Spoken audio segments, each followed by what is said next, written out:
Oh boy, it's TwoSun Tuesday, and I've got a knife for you. This is TS182. This is a Wong design here, and as you can see, this has quite the contoured carbon fiber. And yeah, I've also done some anodization on the clip and the backspacer because I wanted some green and purple. This guy does have a thumb stud on there, and it's fairly smooth, and well, it's not sharp, but certainly not contoured or anything like that. This one, at least my particular example, is much more tuned for the flipper tab, even though I have broken this in a bit. It's not super comfortable to use that thumb stud, unfortunately. It's, yeah, it's gotten better, but wow, it's not comfortable. It is much more tuned for the flipper tab there.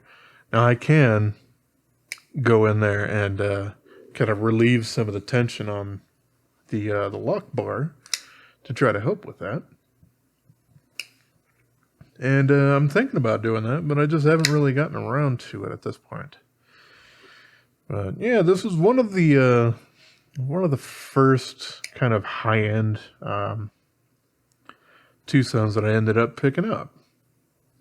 This is a Wong design, as you can see. Man, I got like all sorts of tape and everything all over this.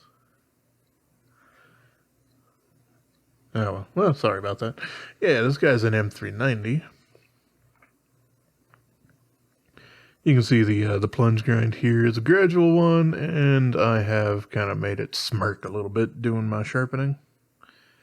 That's just kind of the nature of that beast, unfortunately. But I really do like the blade shape on this. It's got a nice, gentle curve to it. The handle is super nice and comfortable. And basically fully made out of giant slabs of carbon fiber. So this thing is super nice and light. We got the balance point basically at the back end of the finger choil there. We don't have any jimping going on the front there, but we do have like just a little gentle ramp. And of course we do have jimping both on the lock bar as well as the flipper tab, which doesn't curve back down onto your finger, so it doesn't get uncomfortable if you are doing a piercing cut and it's shoving into your finger. So I do like that quite a bit. You can see the lockup on this guy is pretty darn good.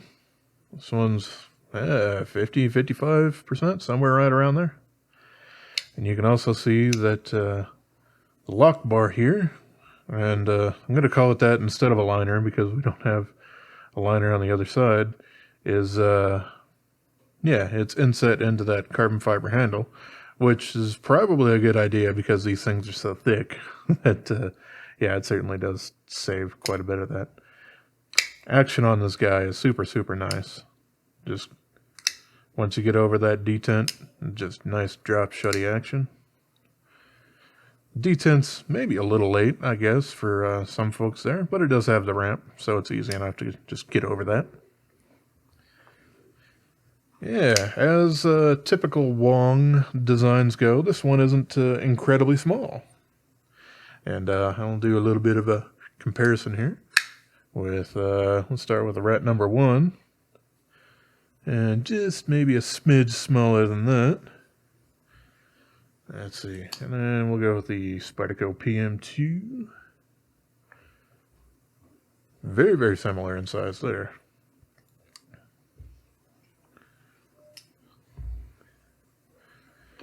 See, we've got the Kalashnikov 74, of course, the Desert Warrior Edition,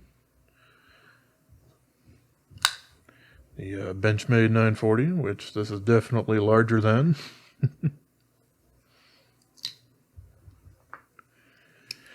And last but not least, my beloved Endura and Spider Edge. And yeah, we can see that blade's a little bit longer on this one, but the handle's right around the same. So there you go. There's some comparisons there for you. Let's see, since I got this guy up and everything, you can see that this guy basically, well, it'd probably look a little sloppy, but yeah, it's a 4mm blade stock. But nice full flat grind. And this guy comes down to a fairly decent shoulder before the secondary bevel there. It's not the thinnest thing I've ever felt in the universe, but it's still very nice and slicey. So yeah.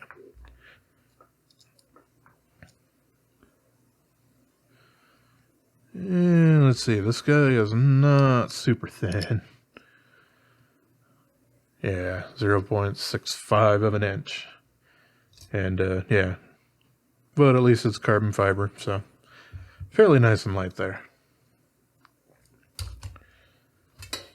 Let's see, I would do it with that, but with the thumb studs, sometimes that kind of gets into being a pain in the ass. So yeah, we're coming in just under 3.5 inches, basically back to where the handle is there.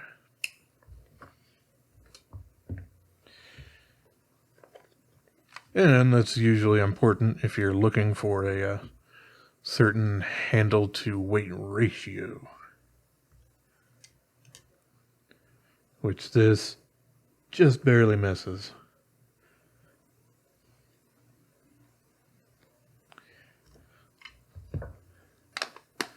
But that's perfectly okay with me. I would much rather have this off by, you know, 1/10 of an ounce over that whole ounce an inch sort of thing. If it means that I actually do get a very, very nice, comfortable handle made out of impeccable carbon fiber, that's, yeah, I enjoy it. Let's see, so yeah, let's go ahead and kind of take this guy apart a little bit here. Nice 2 screws to hold in the pocket clip instead of 1. I put in probably way too much, yeah, put in probably about 8 billion pounds more Loctite than was absolutely necessary there. Oh, whoops, I'll have to clean that out just a little bit. But yeah, it's also inset in there, so that's also quite nice.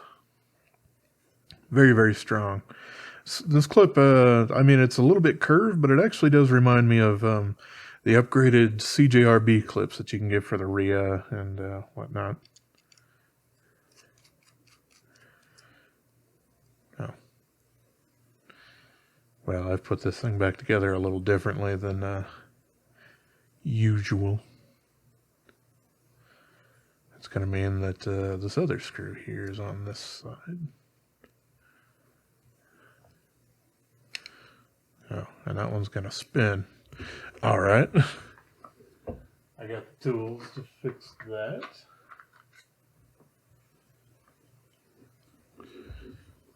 All right.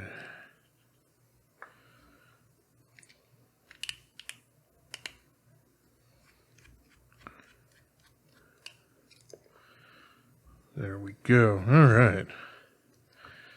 Well, now I can go ahead and get to the pivot.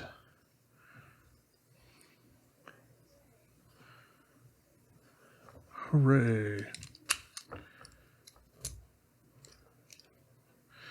Okay, yeah, now we are actually in there. And you can see that the liner on here, it is held in by 2 screws from the outside here, that the clip kind of overlaps. And you can also see that we basically just have a carbon fiber slab going on this side here. We do have the bearing race, but that's basically it. We do have an internal blade pin, and it's apparently a little funky and dusty in there. I have used this thing quite a bit, if you haven't been able to tell. Yeah, fairly easy construction. Well, this was kind of my first exposure to this particular kind of inset liner piece from TwoSun. There's been a few more that I've had since then, so I'm a little bit more used to it now. It is nice that it's fully milled into there as well as bolted in. So, you know, even if there was some way that it would try to flex unnaturally, it's at least protected in there for that. But I'm going to put this thing back together the way that it should have been in the first place. Yeah, it was the green backspacer. That also doubles as the lanyard hole sort of thing for it. And a fairly large one.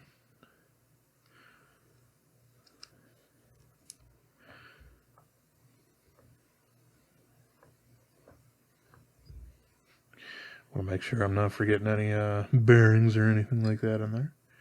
This one might need to be cleaned out a little bit, but I should probably do that off camera. It doesn't seem super important.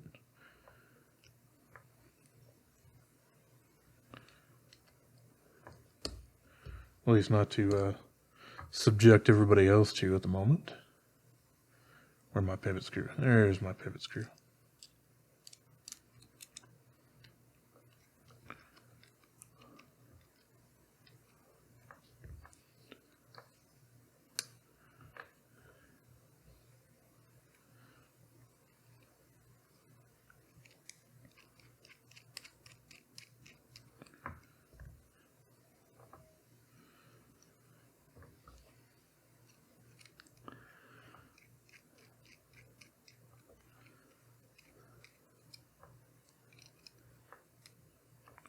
There we go. Yeah, that one's inset on both sides. It makes it a little more difficult to add pressure on one side there.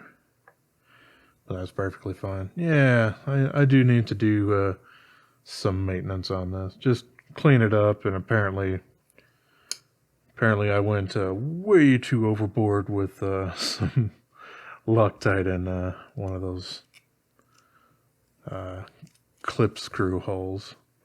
I suppose it doesn't really hurt anything incredibly terribly, but still probably something that I shouldn't have done in the first place. This was when I had first ended up picking up some Loctite, and this stuff is the liquid crap, which I'm trying to use the end of. I do also have the stick, which is a little easier to work with, but I'm mostly saving that for when I'm finally done using this guy up. Just because I don't want to waste anything. But yeah, very, very nice, comfortable knife. Not super thin. And, you know, by default, the thumb studs are a little difficult to use. Which are not used as a stop pin. They come right up to it, but the stop pin for it is actually internal to the blade there. So yeah, I like this guy quite a bit. I don't know, I've probably said that a couple of times, but I do. Usually, Wong's designs tend to tickle my fancy because a lot of them are very utilitarian and, you know, certainly designed for, not necessarily just for, but does keep in mind a lot of larger hands. So that kind of makes him one of my favorite designers for TwoSun. Probably why I have a whole bunch of them. But yeah, that's everything I got to say about the TS182 here. It's a fantastic knife. It's not incredibly cheap. It's certainly not a budget offering for them. But if you can find it for a nice price, I would suggest picking this guy up. Alrighty, as always, I appreciate y'all for watching. Have yourself a wonderful rest of your day, yo.